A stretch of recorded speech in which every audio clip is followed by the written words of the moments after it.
Desde que eu me entendo por gente, assim, a MPB sempre fez parte da minha bagagem musical. E, assim, muito disso vem da minha mãe mesmo, né, que é apaixonada, assim, pelo gênero, né, ela todo dia coloca uma playlist aqui para ficar tocando na sala, e naturalmente ela me passou isso. E quando eu cresci, realmente percebi, assim, meu interesse real, né, que eu sempre ouço, né, MPB, músicas da MPB.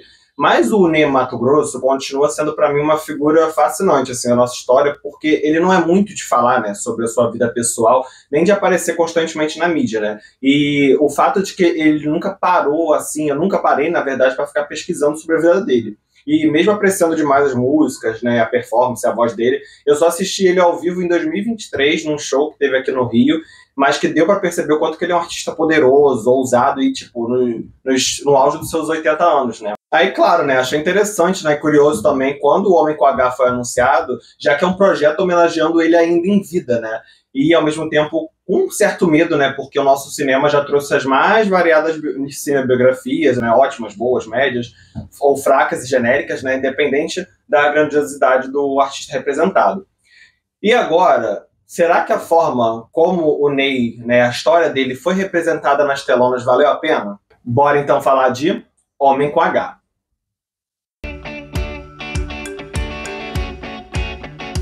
Antes de começar minha análise sobre o filme, eu já peço para vocês darem um like nesse vídeo e, caso não sejam inscritos, se inscrevam no meu canal e ativem as notificações também para sempre receber o aviso, né, de quando chegar vídeo novo. Homem com H, ele leva o título de uma das músicas, né, do Ney Matogrosso e pega um bom recorte da vida dele. Começa lá na infância difícil dos anos 40, na Vila Militar do Campo Grande, né, de Campo Grande, até mais ou menos uma grande ascensão e pré-anos 2000. São muitos anos e relacionamentos para serem contados em pouco mais de 2 horas de filme, né? Então, obviamente, como todo recorte cinebiográfico, decisões são tomadas sobre quais acontecimentos serão destacados. Mas aqui, eu acho que o Esmir Filho, que é diretor e também roteirista desse filme, ele decide por colocar fatos da vida do Ney como construção da sua persona, né? Tudo interligado de como que ele é como artista. E mais do que isso, ele mostra quem é o Ney fora dos palcos, que é o Ney de Souza Pereira, né? Que é seu nome de batismo. Nem vou entrar aqui no mérito de ficar citando fato por fato do que eu achei interessante no filme. Na verdade, eu vou seguir pelo caminho da estrutura em si, né? Do que eu gostei. E que eu acho muito bom como que o Esmir Filho ele constrói essa imagem de espírito livre, único, né, que é o Ney, porque ele é e sempre foi disruptivo, você não vê um artista, né, igual a ele, ou que tenta simular quem ele é. A música sempre o guia de uma forma quase que transcendental, que faz parte dele, e que se alguém tenta tirar, né, isso dele, né, como seu pai, que tenta sempre reprimir ele, né, conforme o filme mostra, né, com relação não só à arte, né, mas também à sexualidade dele, é como se você estivesse ferindo ele mesmo, né, porque você está tirando a música, né, de quem ele é. Por isso, durante todas as passagens do roteiro, dá para perceber essa figura de um Ney que sempre bancou as suas decisões, seja levando para conquistas ou fracassos, mas o fato dele estar sempre seguindo seus sonhos, isso fazer com quem ele é. Sendo assim, eu achei muito bom perceber durante o filme como que o diretor não abriu mão de um projeto sem pudor e com ousadia, né, também, que demonstra como que ele conhece e entende quem é, né, o seu representado, né? Porque o Ney é uma figura que exala sensualidade e sexualidade nas performances dele. Claro que dentro de uns limites, né, da classificação etária, mas você vê que as cenas de sexo possuem um teor de erotismo que a gente pouco vê no nosso cinema. Porque muitas vezes os cineastas caem no medo de não mostrar, né? Pelo medo de choque, né, de causar para o público. As cenas sempre constroem a persona do Ney, né? E bem legal como que a montagem mescla algumas delas com as próprias canções. E já que eu falei sobre música, esse filme tem um forte apelo emocional nesse sentido, né? Todas as apresentações e canções, né, elevam o filme não só pelo design de som, mas pela linda fotografia, assim, do Azul Serra, e o fato do diretor fazer questão de filmá-las com destaque, sabe, com interesse. Eu cito aqui, por exemplo, a sequência de Bandido Coração, né?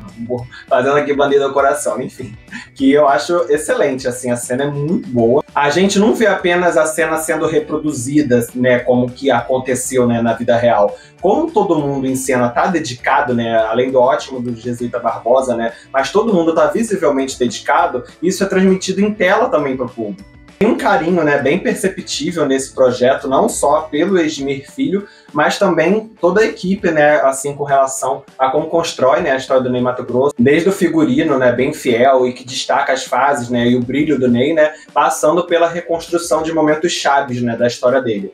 Assim, porém, esse carinho não vira motivo do filme passar pano, né? De não mostrar, né, o Ney falho, controverso como qualquer ser humano. O filme não cai tanto na armadilha de uma cinebiografia que procura apenas destacar o lado bom do artista. Isso mesmo que eu acho que o roteiro poderia ser mais incisivo nesse aspecto de mostrar as falhas do Ney. Numa cena, por exemplo, o Ney briga feio com o Cazuza, né, que é aqui interpretado pelo Júlio Reis, e o Cazuza foi seu maior amor, como o roteiro constrói, e percebe como que o jesuíta, na atuação dele, ele reproduz, né, os gestos e atitudes agressivas que ele tanto abominava do pai, né, mas como que aquilo ali influenciou, né, a educação dele influenciou em ele repetir aquele gesto, mesmo ele não gostando.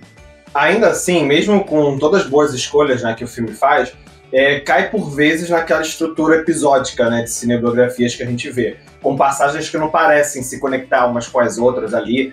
Quando tem aquela informação em tela, né, contínua, né, do lugar e o ano que aconteceram, né, conforme o tempo passa, isso incomoda. Achei cansativo algumas dessas passagens justamente porque elas, né, algumas são meros momentos da vida do Ney. Muitas vezes aparecem pessoas em cenas sem maiores explicações de como que o Ney chegou nelas, como que elas chegaram no Ney, né, também. Por mais que o Ney tenha essa força de uma figura autêntica, pelo olhar do filme, ele teve que se adaptar um pouco ali para ser mais aceito, né, pela mídia, pelo público, em termos de performance e figurino. Principalmente ali depois da passagem relâmpago que ele teve pelo grupo dos Secos e Molhados nos anos 70, que quando eu pesquisei na vida real também, né, foi bem rápida. Como o roteiro tem esse paralelo animalesco, né, que eles fazem, eu achei que foi um sentido perfeito, né, como se o animal que precisa se adaptar ao ambiente para a sua sobrevivência, né? Aqui no caso, para a carreira, né, do Ney continuar, mas sem perder a sua essência e originalidade. Essa questão animalesca, né, como eu falei, que o roteiro trabalha. Claro que nada disso funcionaria se não tivéssemos uma boa atuação, né? E aqui o Jesuíta Barbosa, ele cria uma performance magnética, que nunca cai no caricato ou de ser uma cópia ali do Ney Matogrosso. Ele reproduz sim, né, a fisicalidade, o jeito de falar, mas ele cria o próprio olhar sobre o Ney. É uma atuação impecável, assim, que coloca ele em destaque, com certeza, nesse ano no cinema. A cena dele da apresentação dos Secos e Molhados, né, olhando, né, pra câmera, cara, assim, o olhar dele é bizarramente magnético, sabe? E mesmo que ele não cante, né, as músicas em si, ele entrega também na performance de como dublar. Algumas cenas ali fogem, né, o movimento da boca, né, não acompanhando a canção sendo tocada, mas isso não incomoda tanto assim, né, durante o filme. Por fim, eu comento sobre o fato do roteiro destacar a relação conturbada, né, do pai com o Ney Matogrosso. O roteiro, assim, deixa claro, né, o descontentamento, né, do pai, a aversão dele a qualquer coisa que envolva a arte, né, no filho, e a gente entende que ele confessou ter sido duro demais, né, durante toda a sua vida ali com o filho, para ele ser mais homem, né, como ele mesmo diz. Mas mesmo com a boa atuação do Rômulo Braga, né, que faz o pai dele, e a dinâmica dele com o Jesuíta Barbosa, eu acho que essa redenção ali nunca funciona. Se perde ali no roteiro e pra mim não funcionou, principalmente porque assim, muito desse arrependimento dele vem das falas da mãe, interpretada pela Hermila Guedes, do que realmente pelo pai falando isso pra ele. É uma redenção que parece ter ficado mais no papel do que em cena mesmo. Mesmo com esses pequenos problemas que eu citei, né, o Homem com H é uma cinebiografia com energia, com brilho, como o próprio artista, né, que eles estão representando, né, o Ney Matogrosso. E se destaca nas várias cinebiografias brasileiras que a gente tem, né, porque traz um interesse genuíno pela construção do artista e do ser humano, sem grandes protocolos e mais liberdade, né, artística para desenvolver o filme. Emocionante e que dá aquela vontade de rever. Enfim, e aí, vocês estão animados, né, para assistir Homem com H? Ou já assistiram, né, porque tem um tempinho, né, já que já estreou? Quem já assistiu, bora conversar nos comentários aqui, me conta, né, o que achou. E além disso, como eu falei, né, se você gostou desse vídeo, não deixa de dar like, né, e compartilhar com seus amigos também, porque me ajuda bastante, né, pro YouTube, né, levar vídeo, né, para mais pessoas, se inscrever no meu canal e ativar as notificações para sempre saber quando sair vídeo novo. Até a próxima, gente!